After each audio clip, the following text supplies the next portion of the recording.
News 18 India. तस्वीर है जिसकी चर्चा इस वक्त मैं आप दर्शकों के सामने कर रही हूं। 9वीं बार नीतीश कुमार बिहार के सीएम बन चुके हैं। दरख्वास्त तो ये लगाए जा रहे हैं कि आखिर नीतीश कुमार ने एनडीए का दामन फिर क्यों थामा। जानकार तो ये भी कहते हैं कि बीजेपी एनडीए के जरिए 2024 का लोकसभा चुनाव जीतना चाहती है, तो वहीं दूसरी तरफ 2025 में बिहार विधानसभा का चुनाव नीतीश बीजेपी की मदद से जीतना चाहते हैं। यही वजह है कि नीतीश ने इंडी गठबंधन के साथ बड़ा खेला कर दिया है।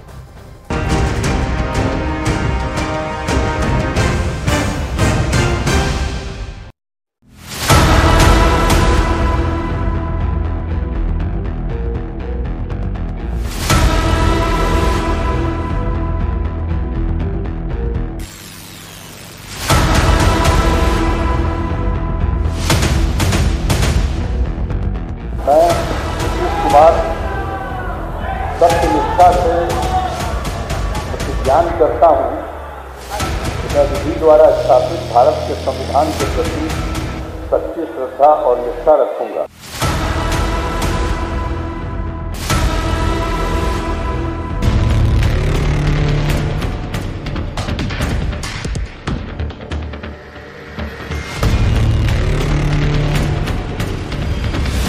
क्या वाकई नीतीश कुमार की जेडीयू और बीजेपी के बीच ऐसी डील हो सकती है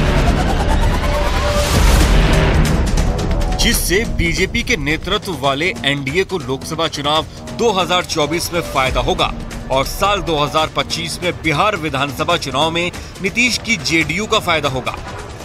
72 साल के जेडीयू अध्यक्ष और बिहार के मुख्यमंत्री नीतीश कुमार ने एक बार फिर से बिहार के मुख्यमंत्री पद की शपथ ली है और वे 9वीं बार बिहार के मुख्यमंत्री बने हैं। बिहार और केंद्र की राजनीति में नीतीश ने जिस तरीके से बीजेपी विरोधियों को पटका है, उससे इंडी गठबंधन के होश उड़ गए हैं।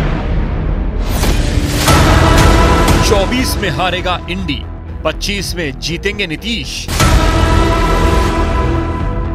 अभी हम जो पहले गठबंधन को छोड़ के नए गठबंधन बनाए थे और जो नया गठबंधन 1.5 महीना से बनाए थे, 1.5 साल से, तो यहाँ पर भी जो स्थिति इधर आकर के ठीक नहीं लगी है और जिस तरह से लोगों का दावा हो रहा था, जो इतना मेहनत किया जाता था कि वही लोग ये सब काम कर रहे हैं, वो सब जरा धीरे धीरे लोगों को खराब लग रहा था। तो इसीलिए आज हम लोगों ने दे दिया, अलग हो गए कि बिहार के विकास के लिए और लालू प्रसाद जी के आतंक को समाप्त करने के लिए जो जनमत 2020 में हम लोगों को मिला था, उसको फिर से एनडीए के रूप में स्थापित करना और बिहार में जंगल राज नहीं बन सके, इसके लिए भारतीय जनता पार्टी के पास जब प्रस्ताव आया आदरणीय नीतीश कुमार जी का और उनके दूत के तौर पर संजय झा जी यहाँ आए, हम लोगों को प्रस्ताव दिया,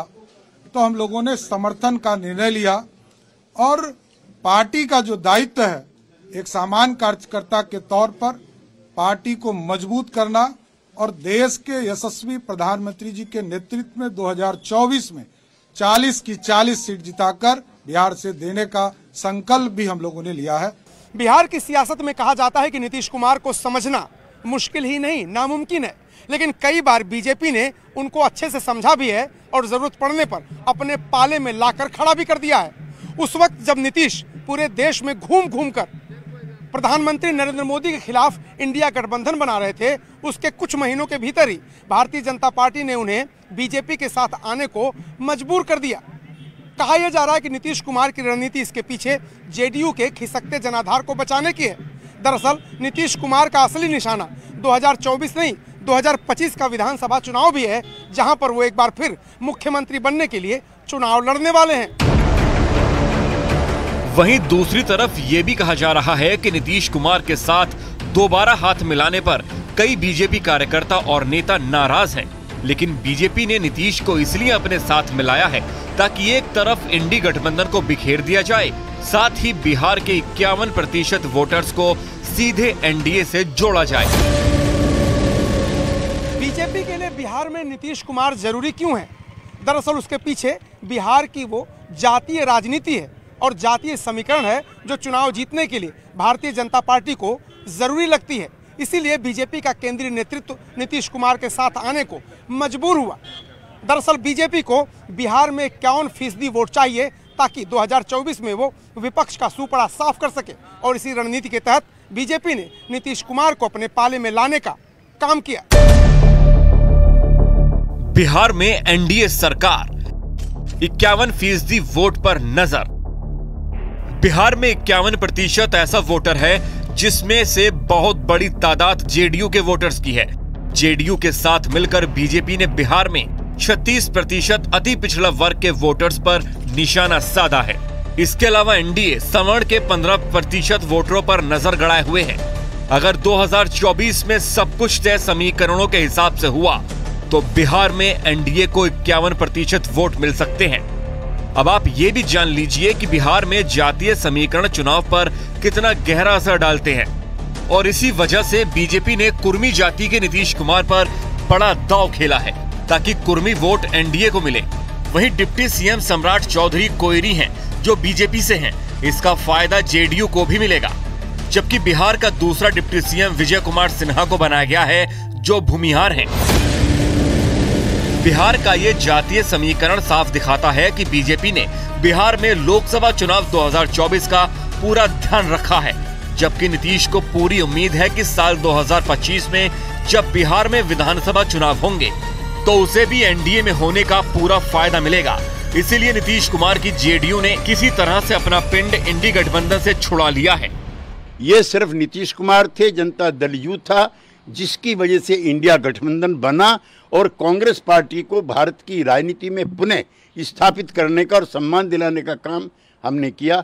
हमें अफसोस है कि जो कांग्रेस पार्टी का जो कॉकस था उसकी षड्यंत्रकारी भूमिका से आज हम मुक्त हुए। आरजेडी से स्थानीय स्तर पर कुछ मामलों को लेकर के दिक्कत रही, लेकिन गठबंधन जो टूट रहा है वो कांग्रेस पार्टी की हठ धर्मिता की वजह से टूट रहा है।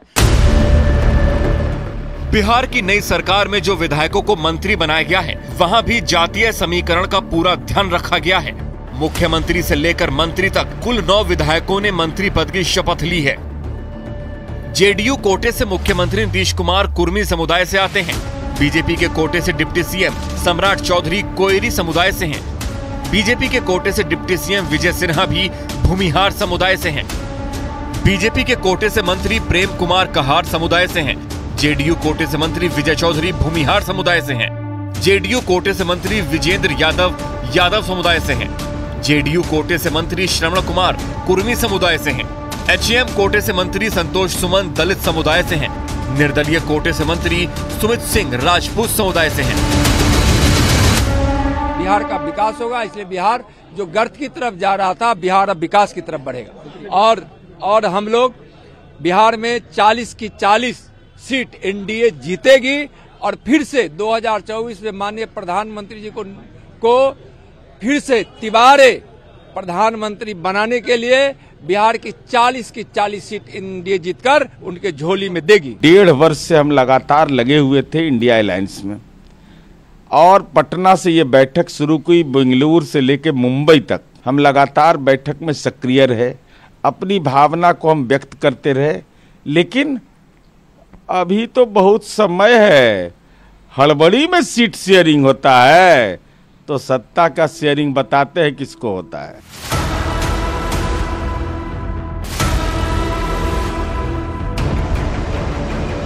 बिहार में अकेले कुर्मी और कोयरी जाति की 8% है, इसीलिए नीतीश को बीजेपी ने दोबारा से एनडीए में शामिल करा है। इधर बीजेपी ने कर्पूरी ठाकुर को भारत रत्न देकर और दूसरे मुद्दों को लेकर अति पिछड़ों के बीच अपना वोट बैंक मजबूत किया है। बीजेपी इसी को आगे बढ़ाएगी। बीजेपी और नीतीश दोनों को लगता है कि अगर 2024 में एनडीए प्रचंड बहुमत से जीतता है तो फिर साल 2025 के बिहार विधानसभा चुनाव में जेडीयू और बीजेपी दोनों को फायदा मिलेगा। बीजेपी को ये साफ अंदाजा लग चुका था कि लोकसभा चुनाव 2024 के दौरान इंडी गठबंधन के जरिए अगर नीतीश उस पर हमला करते हैं तो उसे बड़ा नुकसान उठाना पड़ सकता है। लिहाजा जैसे ही जेडीयू की तरफ से उसे संकेत मिला, राज्य में तुरंत राजनीतिक परिस्थितियां बदल दी गई और एनडीए में नीतीश को शामिल कर नई सरकार बना ली गई। कुल मिलाकर बिहार में बीजेपी ने नीतीश को एनडीए में शामिल करके एक तीर से दो निशाने लगा दिए हैं। साल 2024 का लोकसभा चुनाव और बिहार में साल 2025 में होने वाले विधानसभा चुनाव की बिसात अभी से बिछा दी गई है।